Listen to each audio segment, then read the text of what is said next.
Good day and welcome back to another DBZ Dokkan Battle video. In this video we're going to be taking a look at the Esbr for the bond of Master and Disciple and basically get a good idea for just how difficult this Esbr really is.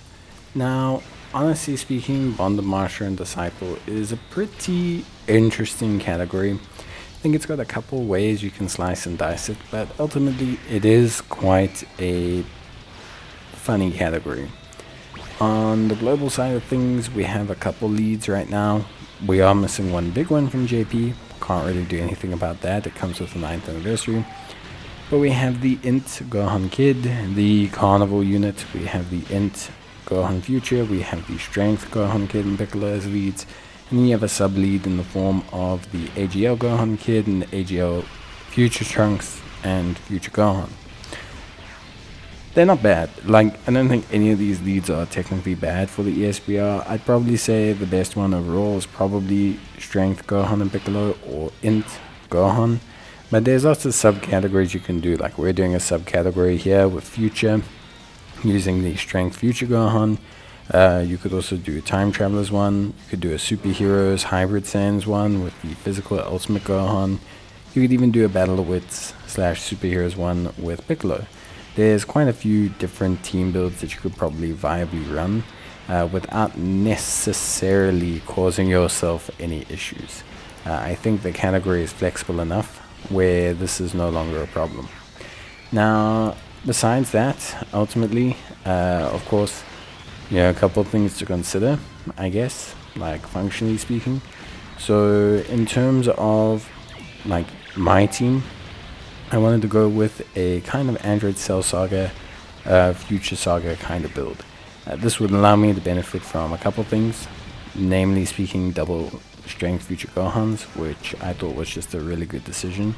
Really nice functional wise, just worked out really well overall. I also think as well there's a lot of merit in running the Tech Super Trunks, so I think he works quite well. I think running the Physical LR Trunks also works quite well from a damage point of view. It enabled me to run the Int Future Gohan, also a good unit. So yeah, really ultimately overall quite happy with a lot of the units that I got to use. So obviously double LR Strength Gohan. So Strength Gohan's not quite like Texamasu. He's not as tanky first turn. He's quite tanky first turn, but he's not as tanky. He does still need to kind of build up. He kind of wants to get a super off, but he's more than fine for this event because of the speed we're going to defeat the enemy after his first turn. Like, his initial turn, he takes to build up, but by the second turn, he's pretty much rip-roaring and ready. Trunks is rip-roaring and ready, and yeah, you just have a high volume of damage pretty much coming out of both of these units, which tends to make things work out really, really well. So all in all, I will say that's probably the gist of it. Really good functionality from that point of view.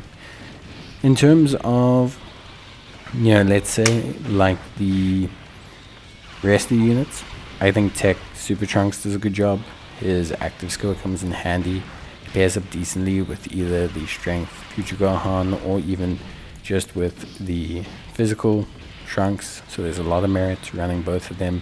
I think ultimately that is something that's really, really good and really, really helpful. Of course, beyond that as well, there is also consideration to, let's say, for example, like the Int Future Gohan. I think he does a great job.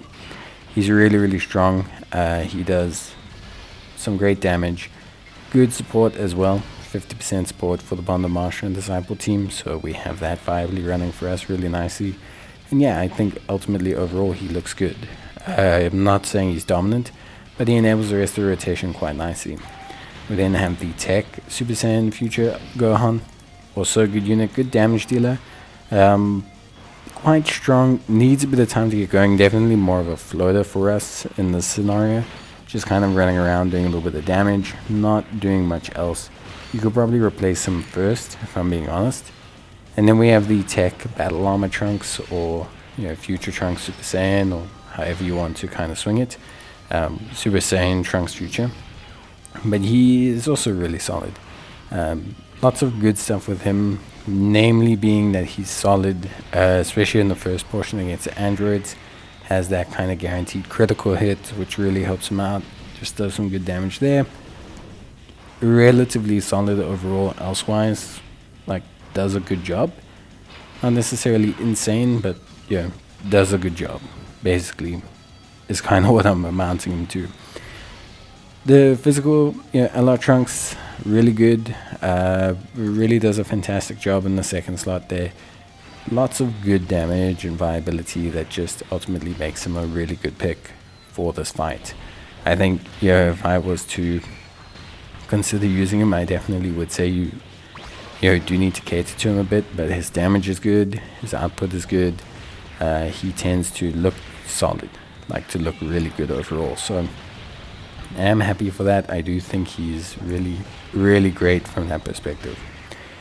Now, beyond that, realistically speaking, a really, really solid team. Good output, good synergy in terms of links, not struggling for key or anything like that. And everyone functions quite well. We never had to use any of the active skills or anything. I guess we could if we wanted to. The damage a bit low. Like I will say, the tech, future Gohan, the tech Super Saiyan Trunks, that not the Super Trunks, the Super Saiyan Trunks, all a little bit slow when it comes to damage build-up. Not terrible, just not insane, which is always a bit of a shame. Like I said, not a terrible team or anything, just not.